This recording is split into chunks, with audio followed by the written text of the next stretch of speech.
You're listening to Who's Tom and Dick, a weekly podcast with your hosts, Martin Weavers, fighting stage 4 lung cancer, and Patrick Mortimer, living with heart disease.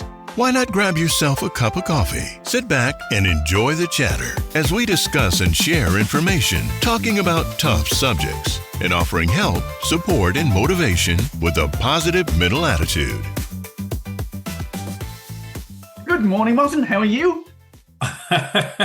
I'm really, really good. You've just woke me up out of my bed. I'm sorry about that, but I do hear you've got a little tickle in your throat. I have got a little tickle in my throat today. Yeah, I had it yesterday as well, but it hasn't got any worse. That's okay. How are you? I'm not too bad. Where do you reckon you got that from? Travelling up on the old train to London?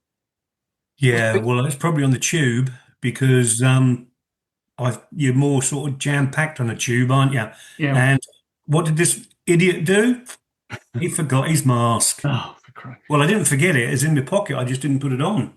And that was the busiest day you could have gone as well, because the Lions were doing their parade down the Mall, weren't they? The Lionesses were. I don't know about the Lions. I was a bit tongue twisted there for a minute. Yeah. No, the Lionesses were doing their thing down the Mall, and I must admit, I thought if my times had worked, I'd have got on a tube and gone across. Yeah. With those 65,000 other people, that would have been good to catch something. But as we got to Liverpool Street, people were actually just getting back. Right. So that was 1:15 we got to Liverpool Street, and so the parade didn't last that long, did it really? So it wasn't too busy on the tubes then?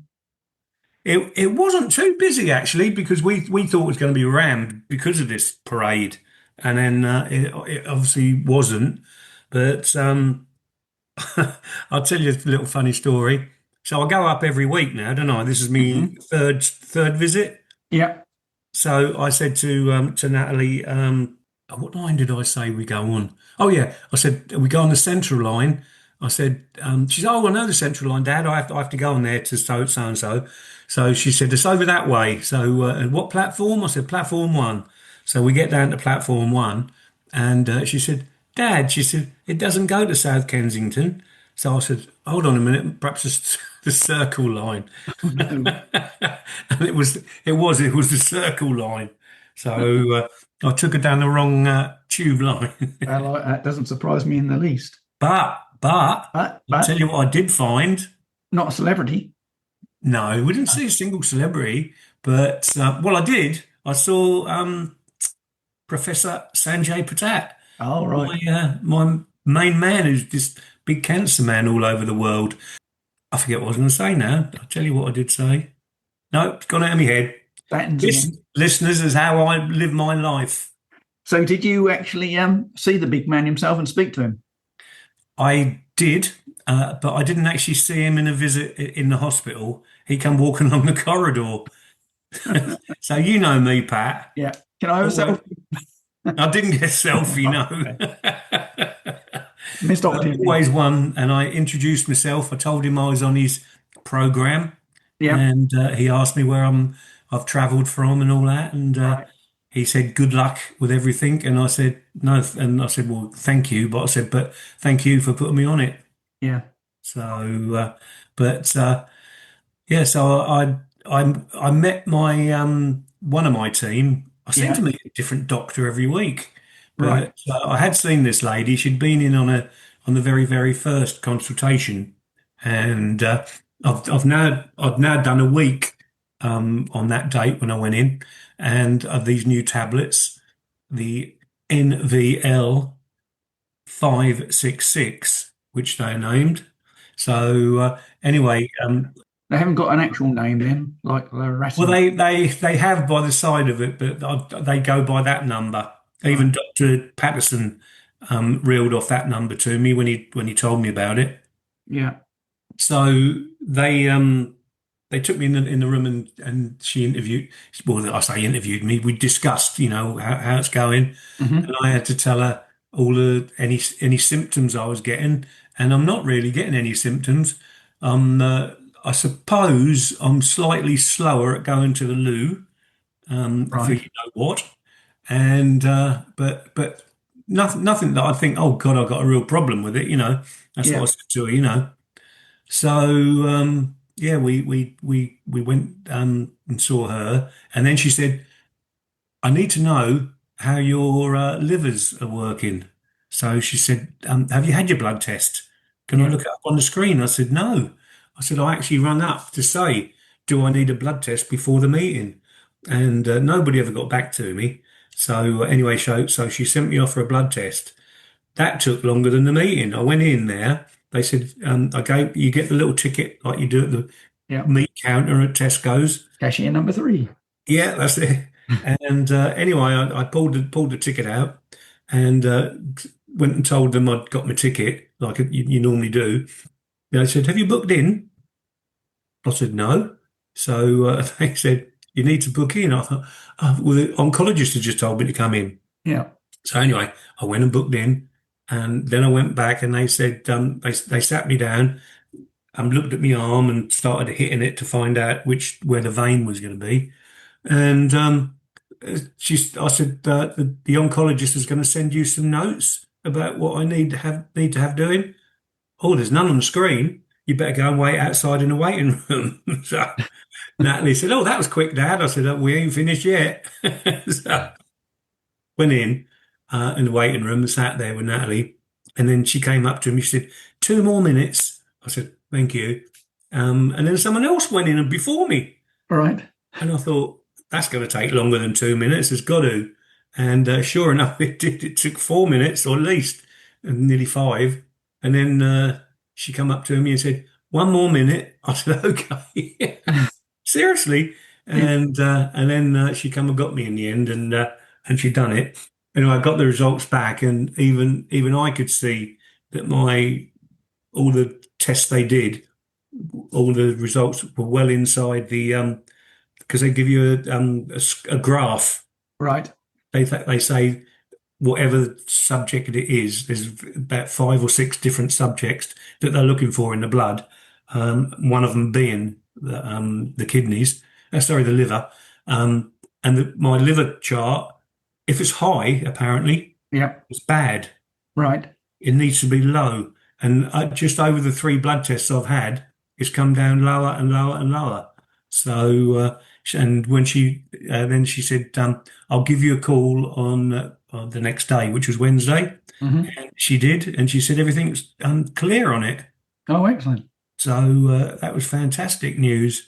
And I've got to go back next week, go through exactly the same thing, blood test and a meeting and slightly earlier again next week. Each one seems to be creeping forward 15 minutes. Right. So Yeah. I've got to watch this because otherwise, but no, they don't know. They just say that Martin Weaver's and then this different hospital books you in, believe it or not. Yeah. Yeah. Yeah, it all goes to a central hospital where they do all the bookings because I've had to ring up and she said whatever name of the hospital was, and I said, "Oh, that's not the Royal Marsden." So she said, "Oh no." She said, "This is a central bookings hospital." At least you'll know the process for going for your blood test. Book in, get your Yes, ticket. that's right. Yeah.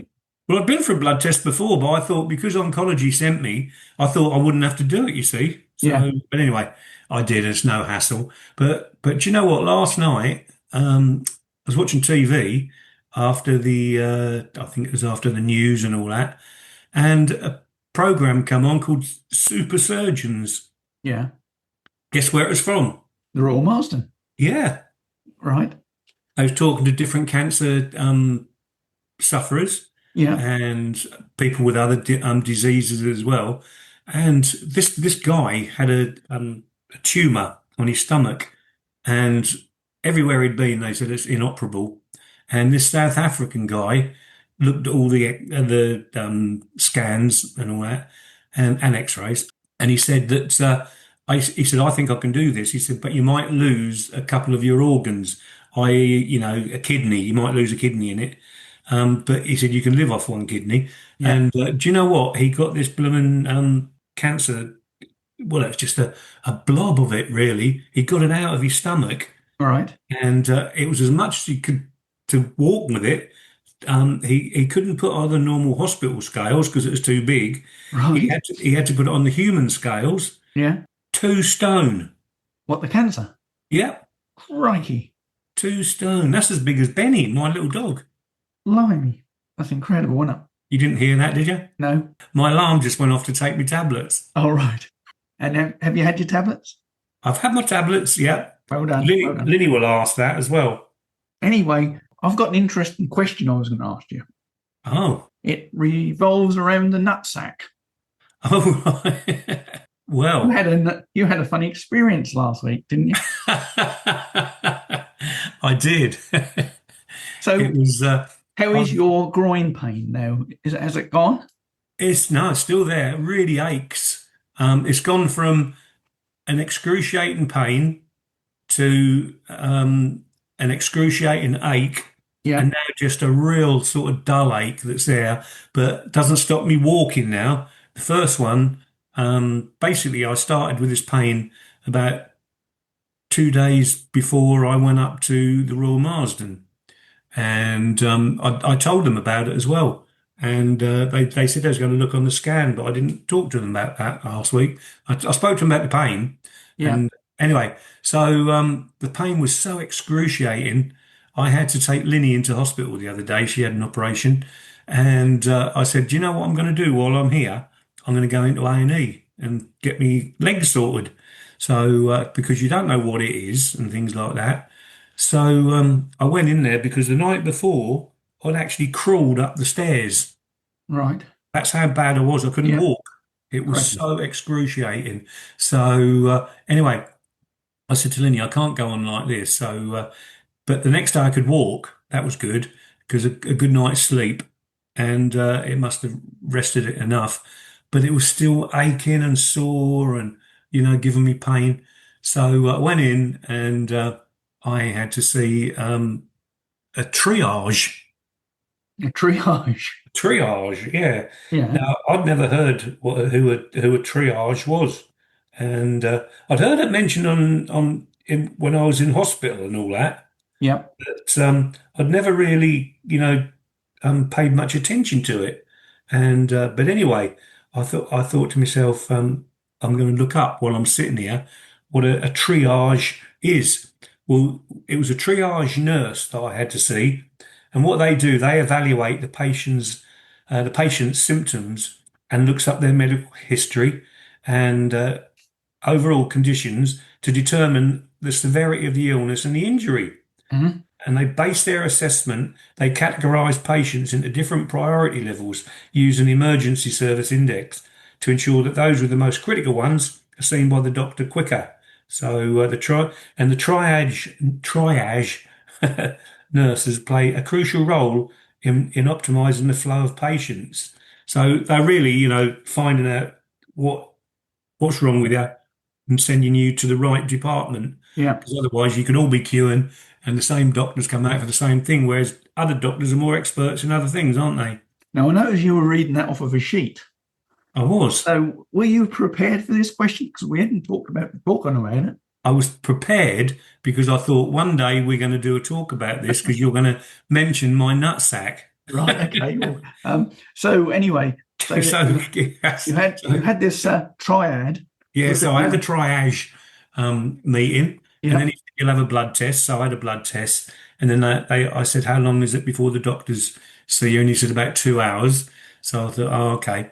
So normal sort of thing. Anyway, I So you saw him didn't play your home. cancer card then and get in quick because you got I did. I played that at the start, but it yeah. never didn't seem to work. Right. But it only says on there that you have to be seen within an hour, which I was Yeah. in all fairness. So, but then you start the cycle of all where you're gonna go. So the next one was the blood test. Had the blood test, and then they said the doctor would be with you. Little Chinese doctor came up, called my name, went into the room with her, and lovely, lovely little lady she was, and she really, really did a thorough check on me, and all these things in the ear holes and on my chest and blah blah blah, and then she said, "I need to do a evaluation of your thigh. So can you take your trousers off? So she said, I'll go out of the room. She said, but I will come back with somebody else Yeah. so that they can overview and make sure that she's not doing anything that she shouldn't do, I suppose.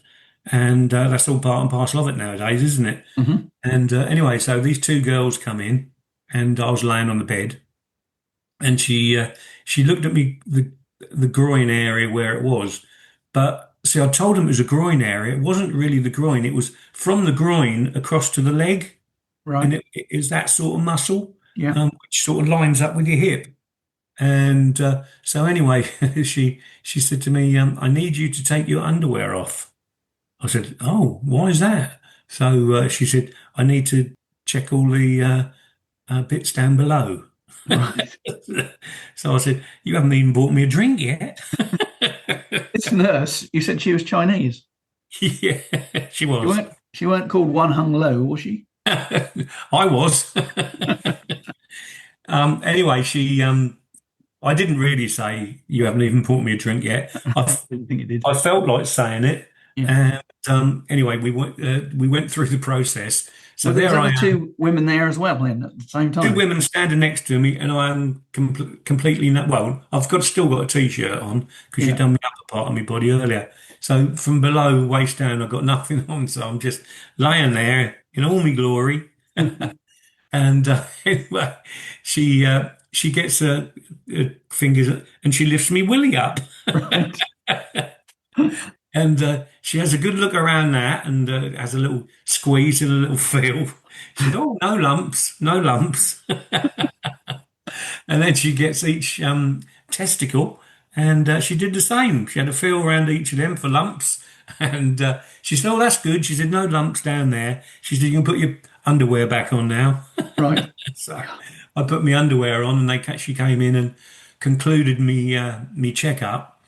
And she said, I'm going to take my findings to my senior doctor.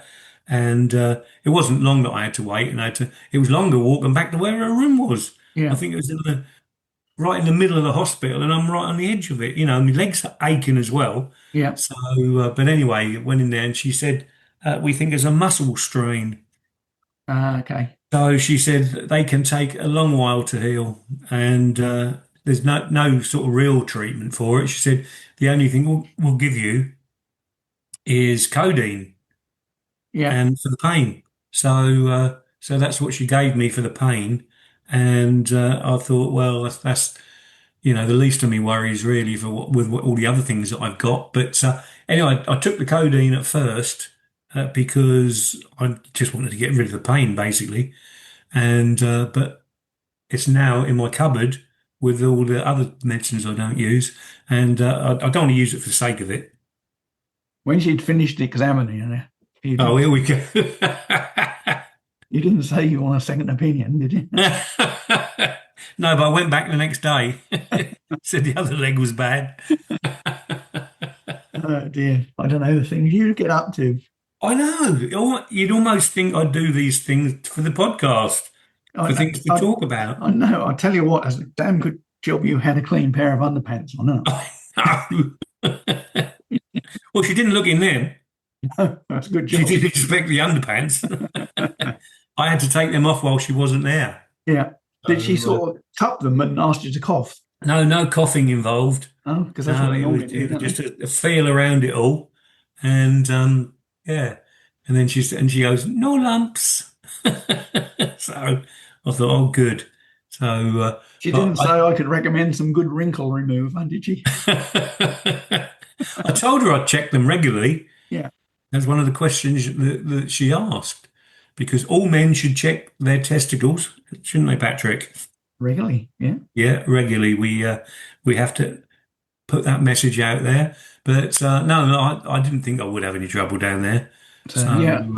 I mean, given what you explained to me, I mean, when I was in the hospital with my heart and the second time, and he said, you'll think that every single twinge you get in your chest now will be related to your heart yeah, because you're anxious and has a heightened awareness now. And of course, he said, before you had a heart attack, you got all these aches and pains and twinges and just didn't take any notice of them.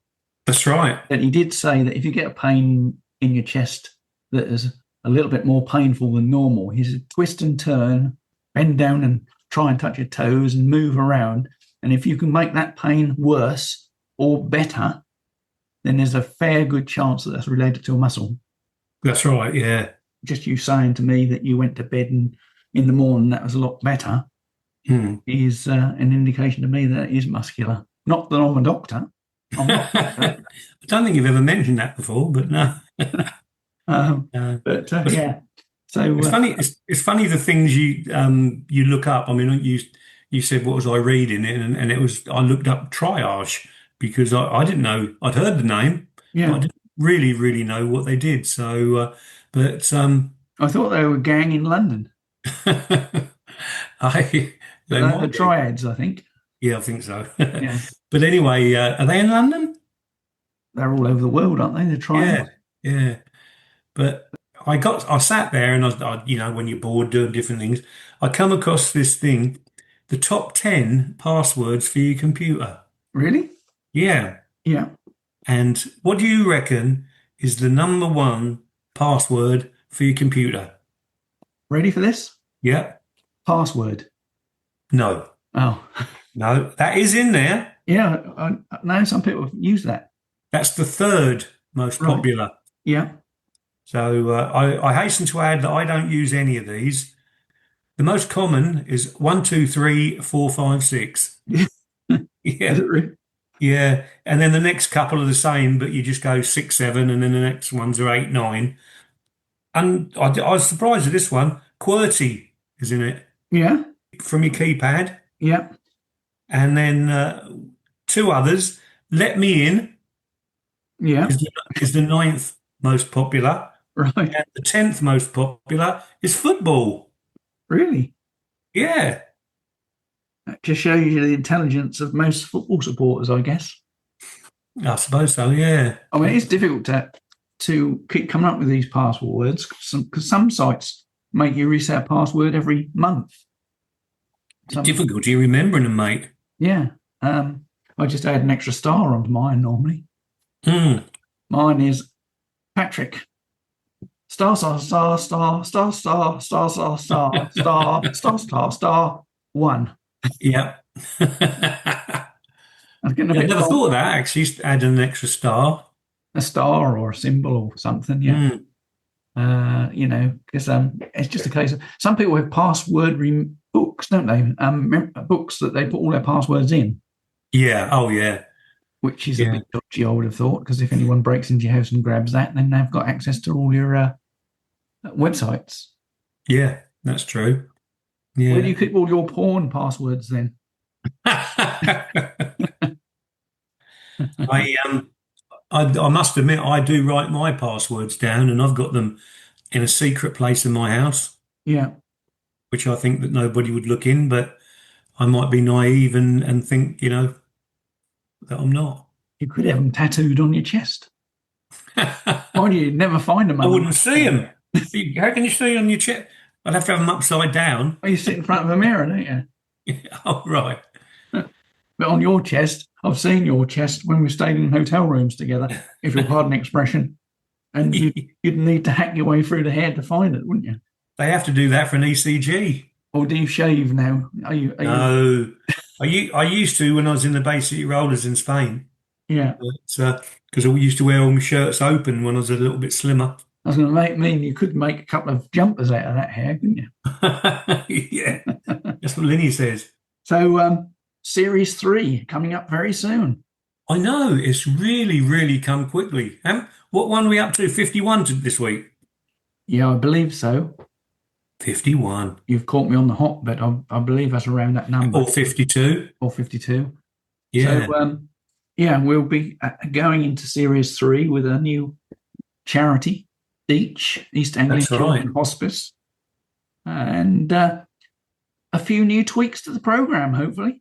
Yeah. We'll still have the same theme of all the medical bits and things like that, won't we? Oh, definitely. But we will be doing a looking back episode at some point over the past year and the guests that we've had on, such as Harry Hill, Yes, we've had some good ones, and members of the public who have been on. I've enjoyed some. That guy who was going across Canada. Yes, that's all over now, isn't it? Yeah, yeah. My nephew's just done that. What? Tap them up for a follow-up. No, my nephew Ian, who listens to this program, has just cycled across America. Wow. Yeah, and I think he's back now. It was his birthday yesterday. I wish him happy birthday. I said, "Are you back?" But he ignored that bit. So, but hopefully, I'll catch up with him and find out about his little trek across America. So, Yeah. do you know what, Pat? I'm that organised. I've got a joke of the week here. You having a See, you didn't expect that. Well, my old mate Richard has given me a gift to give to you. Oh, right. Ah, I hope you haven't got that one. no. The Mammoth Book of Jokes, it's called. He feels you need some help. Does he? So if these jokes are worse, then you got Richard Martin you got him to I blame. did say my old mate Richard, didn't I? You did? I didn't say my old mate Martin, did I? No, that's what I said. Was it Richard Martin? Just to give you an indication of the quality of the jokes in this book, why does E.T. have such big eyes? I don't know. Why does E.T. have such big eyes? Because he saw the phone bill. Wah, wah, wah. E.T. phone home. There's loads of them in here. Look. Oh my God. Hang on a second. I just found another one. No, I'm going to use them. Well, I just thought this was quite a good one. Husband, put your coat on, love. I'm going to the bar. Wife, are you taking me out for a drink? Don't be silly, woman. I'm turning the heating off. Boom, boom. Okay, Martin. Well, as a sample of the book of thousands of jokes here, 6,000 jokes, that says. 6,000 jokes, shaggy dog stories, limericks, puns, put-downs, toasts, insults, and jokes for all occasions. I did a limerick one week, didn't I? A Spike Milligan one. Yes, you did. So, went down like a lead balloon. Right, are you going to introduce me? So, ladies and gentlemen, welcome to Martin's Joke of the Week. Fuming. Got a ticket for undertaking on the M6. I was running late yesterday, so I opted to use the motorway instead of the A500. I joined just before they closed the slip road to allow a royal motorcade with King Charles and Camilla in it heading to Cornwall. They were travelling along under police protection, but so blooming slow they were only doing 48 in lane 3. I waited, hoping they would speed up. They still didn't. I got impatient and used the lane 1 to pass them at 65. And as I continued to do so, but I was stopped by the lead police motorcade biker. He told me off and wrote me a ticket. I asked why. He said, because you passed the duchy on the left-hand side.